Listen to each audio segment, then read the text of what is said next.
ఆ టైంలో మేము ఉస్కో అని ఒక సినిమా స్టార్ట్ చేసాం. మాకు తెలిసిన అన్నే. ఆయన చిన్న బడ్జెట్‌లో కొత్త యాక్టర్లు. నేను ఆల్రెడీ షార్ట్ ఫిల్మ్ చేసిన అనుభవం ఉంది. ఆళ్ళతో పని చేసి ఉన్నా కాబట్టి నన్ను తీసుకున్నారు. ఉస్కో అని ఒక సినిమా స్టార్ట్ చేసాం. కైండ్ ఆఫ్ యాంథాలజీలా ఉంటది. కామెడీ. Hilarious comedy. అది ఆగి ఆడియో రిలీజ్ దాకా వచ్చి సినిమా ఎటు పోయిందో కూడా తెలీదు. సో అది పోయింది మళ్ళీ. సో చెప్పుకోవడానికి లేదు. ఏం చేస్తామంటే సినిమా ఏదో ఉందని తెలీదు. సో ఇప్పుడు మళ్ళీ నెక్స్ట్ ఏం చేయాలి? మళ్ళీ ఇప్పుడు తెలిసిన వాళ్ళు ఏం చెప్పారంటే, ఒక అన్న చెప్పాడు, ఎవరైతే నీకు పరిచయం అవుతారో వాళ్ళ ఫోన్ నెంబర్ తీసుకో, ఎవ్రీ వీక్ ఒకసారి వాళ్ళకి హాయ్ చెప్పు, ఎవరి పండక్కి వాళ్ళకి హ్యాపీ పొంగలను హ్యాపీ దసరాను గుర్తు చేస్తూ ఉండు, వాళ్ళకి గుర్తుంటుంది. నాకు ఎందుకు చాలా ఇబ్బందిగా అనిపించింది, అడగడం నాకు వల్ల అవ్వదు. సో ఎప్పుడో ఒక్కసారి గుడ్ మార్నింగ్ సార్ ఏమైనా ఉంటే చెప్పండి, ఇలాగే అడిగేవాడిని. మెల్లగా ఫేస్బుక్ కొంచెం బెటర్ అవుతున్న రోజులు అవి, టచ్ స్క్రీన్ ఫోన్లు వస్తున్న రోజులు. సో అలా ఇన్బాక్స్కి వెళ్ళి, ఫేస్బుక్ ఇన్బాక్స్కి వెళ్ళి, హాయ్ సార్ నా పేరు తిరువీర్, ఏమన్నా ఆడిషన్ ఉంటే చెప్పండి, ఇంతే సార్ ఏదన్నా ఉంటే చెప్పండి, ఇంతకు మించి ఇంకేం అడిగేటం కాదు. అవి రిప్లైలు కూడా రాకపోతుంది, ఎవరో రేర్ ఒక రిప్లై ఇచ్చేవాళ్ళు. అంతే. ఫేవరెట్ యాక్టర్స్ కూడా మెసేజ్ పెట్టేవాడిని, మీ యాక్టింగ్ అంటే చాలా ఇంట్రెస్ట్ సార్ అని. ఎవరు పెట్టాడు అలాగే? నేను అమృతం వాళ్ళకి పెట్టాను. నాకు అమృతం చాలా ఇష్టం. అదే మన హర్షవర్ధన్ గారికి. సో అలా పెట్టాను. తర్వాత నెక్స్ట్ ఏంటో తెలియదు.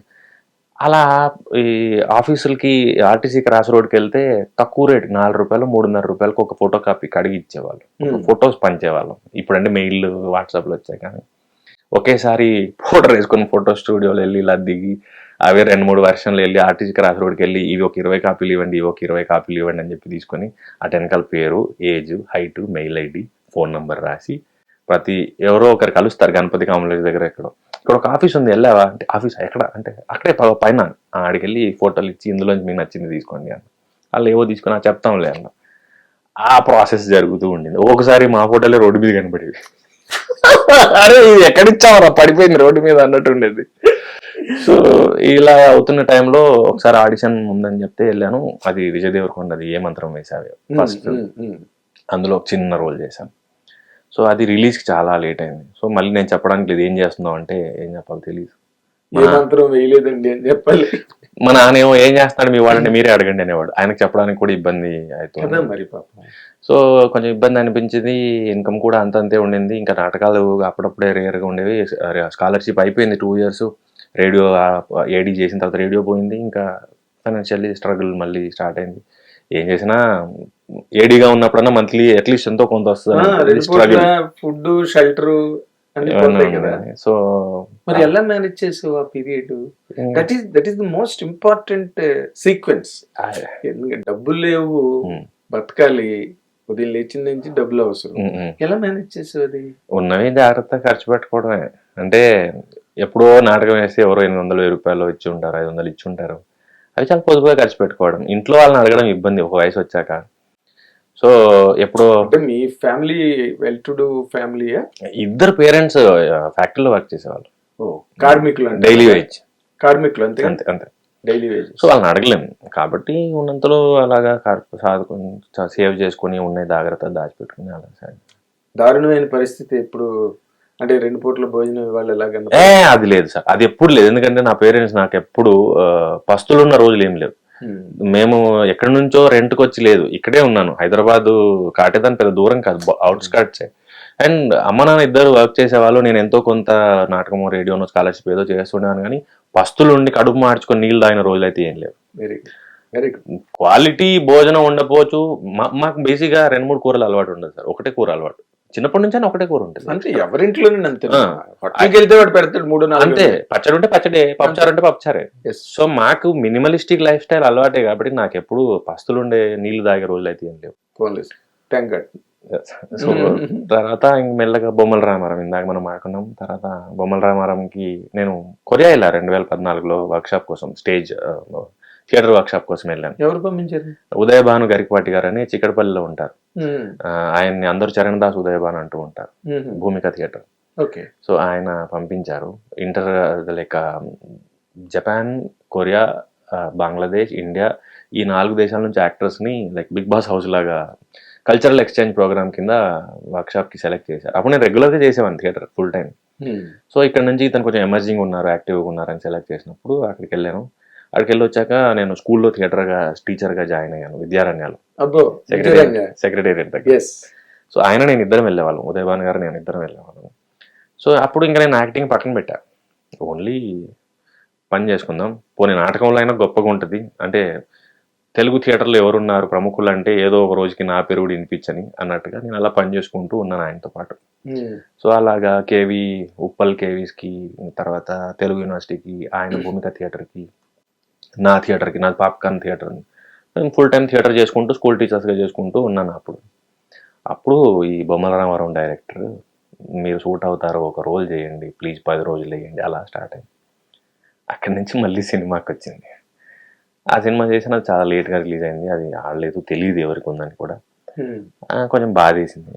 ఆ టైంలో ఏం చేయాలరా అనుకుని బాధపడుతున్నప్పుడు గాజీ కాస్టింగ్ కాల్ పెట్టారు. So Ghazi casting call audition ఇస్తే వాళ్ళకి నచ్చింది, అది షూట్ అవుతూ ఉండింది. బాగా డిలే, అది కూడా కొంచెం అనుకున్న టైం ప్రాజెక్ట్. సో అప్పుడు కూడా ఫైనాన్షియల్లీ కొంచెం స్ట్రగుల్ అవుతున్నప్పుడు ఏం చేయాలన్నప్పుడు అప్పుడు ఆదుకుంది జీ టీవీ, జీ తెలుగు. ఫోన్ వచ్చింది, మీరు పిల్లలతో వర్క్షాప్స్ ప్లేస్ చేస్తారంట కదా, డ్రామా జూనియర్స్ అని ఒక ప్రోగ్రామ్ స్టార్ట్ చేస్తున్నాము, మీరు చూసుకుంటారా, ఏం చేయాలంటే రాయాలి, నేర్పించాలి అని. ట్రై చేద్దాం, నేను ఎప్పుడు చేయలేదు, టీవీకి వెళ్ళాలని ఇంట్రెస్ట్ కూడా లేదు, బట్ ఇట్స్ ఒక ఛాలెంజ్ లాగా అనుకుందాం, సర్వైవల్ కూడా ఇంపార్టెంట్ అని వెళ్ళాను. వెళ్ళిన తర్వాత వాళ్ళు ఏం చెప్పారంటే మొత్తం మీకే అప్పచెప్తాం, మొత్తం మీరే చేయండి. ఇది ఇంకా పెద్ద ఛాలెంజ్, నా ఒక్కడి పని కాకుండా అందరి పని చేసుకుంటూ నేను దానికి ఒక ఇన్ఛార్జ్లా ఉండాలి. అప్పుడు బయటకు వచ్చి ఒక్కొక్కరికి ఫోన్ కొట్టాను, నా సీనియర్స్కి, నా ఫ్రెండ్స్కి, జూనియర్స్కి, ఒక ప్రోగ్రామ్ ఉంది, ఒక ఆపర్చునిటీ ఉంది, నాతో పని చేస్తారా, రాయాలి, నేర్పించాలి, ఇది ఒక ఛాలెంజ్ అనుకుంటే సర్వైవల్ వస్తుంది అని. అలా స్టార్ట్ చేసింది డ్రామా జూనియర్స్. ఇప్పుడు సీజన్ 9 ఏదో అవుతుంది, హిట్ షో అది.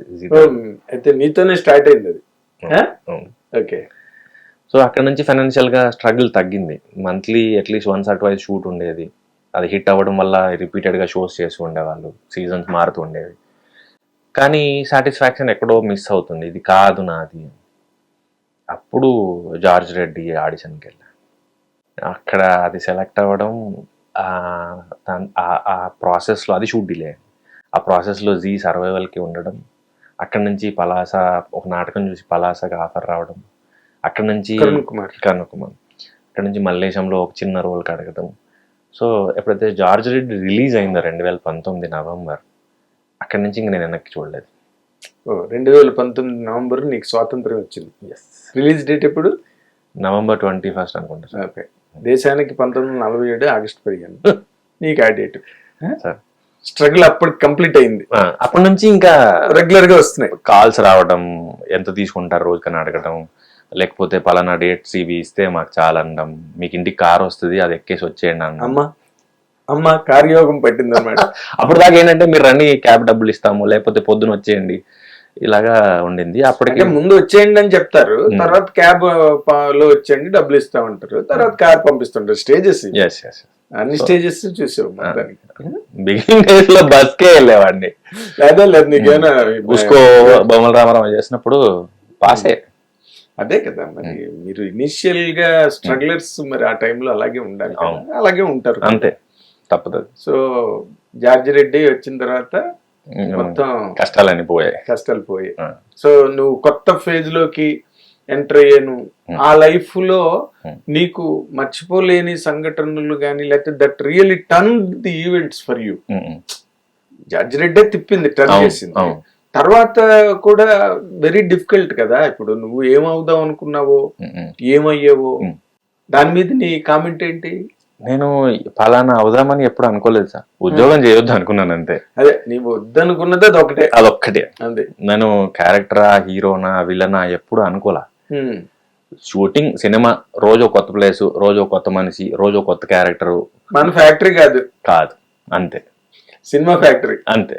సో అలా అదొక్కటే ఎగ్జైట్ చేసింది, అలానే ఉండే. సో దాని తర్వాత George Reddy November release, February are March Palasa release అయిన 1 month లో సిన్ రిలీజ్, వెబ్ సిరీస్ ఆహాలో. 3-4 నెలల వ్యవధిలో 3 ప్రాజెక్ట్స్ వచ్చాయి. 3ంటికి 3 సెపరేట్ ఇన్కమ్లు, డైలెక్ట్లు వేరు, క్యారెక్టర్లు వేరు. ఒకటి ఉత్తరాంధ్ర, ఒకటి హైదరాబాద్ బేస్డ్, ఒకటి ప్రాపర్ తెలంగాణ.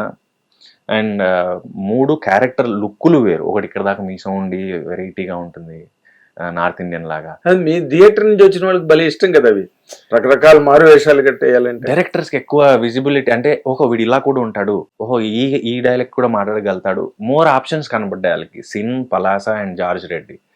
దానివల్ల విపరీతమైన ఫోన్ కాల్స్ రావడం స్టార్ట్ అయ్యాయి. కోవిడ్ వచ్చింది. నిజంగానే కోవిడ్ చాలా మంది నడుము విరగొట్టేసింది నిజంగా. డైరెక్టర్లు అయితేనేంటి, మీలాంటి బడ్డింగ్ యాక్టర్స్ కానీ చాలా మంది లైఫ్తో ప్లేడ్ హ్యావక్. సో అది వచ్చేప్పటికి మళ్ళీ మొదటికి వచ్చింది, జీరోకి వచ్చింది. మళ్ళీ ఇంట్రడ్యూస్ చేసుకునే పరిస్థితి. మళ్ళీ బొమ్మల రామారావు వెళ్ళిపోయి మళ్ళీ పరిస్థితి ఏంటంటే, నా పేరు తిరిగిరండి, నేను జార్జ్ రెడ్డి చేశాను, పలాసలో కూడా ఉంటాను, పలాసలో రోల్ వేసింది నేనే. సిన్ అని మీకు ఆహాలో ఒక వెబ్ సిరీస్ ఉంది చూడండి, అది నేనే. సో ఆ స్టేజ్కి మళ్ళీ వచ్చింది. ఆ టైంలో మళ్ళీ పరేషాన్ స్టార్ట్ చేసాం, ఇండిపెండెంట్గా స్టార్ట్ చేసిన ప్రాజెక్ట్. అండ్ మెట్రో కథలు అని ఆహాలో ఒకటి చేశాను, మెట్రో కథలు అది ఒకటి చేశాను. కర్ణగారి డైరెక్టర్ కాబట్టి పలాస చేసిన ఆయనే, సో అది చేశాను. 2 days షూట్. ఆ టైం పరేషాన్ చేస్తున్నప్పుడు వచ్చిన ఫోన్ కాల్ మసూద్ అది. సో ఎవరు? నక్క ఆనంద్ బాబా, రాహుల్ గారు. నక్క రాహుల్. సో ఇది నాకు ఫోన్ కాల్ వచ్చింది మేబీ సెప్టెంబర్ టైం 2020. అప్పుడు నాకు ఫస్ట్ నమ్మలా, నన్ను ఎందుకు తీసుకుంటారు వాళ్ళు, వాళ్ళకి 2 హిట్లు ఉన్నాయి, ఇప్పుడు ఎవరికైనా వెళ్ళిపోతారు వాళ్ళు, నన్ను ఎందుకు స్వధర్మ ఎంటర్టైన్మెంట్ అప్రోచ్ అవుతుంది, ఏదో ఆప్షన్స్లో ఒకటేమో అనుకున్నాను. బట్ అది నిజంగానే తీసుకున్నారు. అక్కడి నుంచి లీడ్గా స్టార్ట్ అయింది. ఎప్పుడైతే వాళ్ళు అనౌన్స్ చేశారో ఒక అటెన్షన్ వచ్చింది, ఓ తిరుగుని లీడ్గా పెడుతున్నారా అన్నది. అప్పటిదాకా క్యారెక్టర్స్ చేసుకుంటూ వచ్చాను. సో అక్కడి నుంచి రిలీజ్ 2022లో అయింది అది.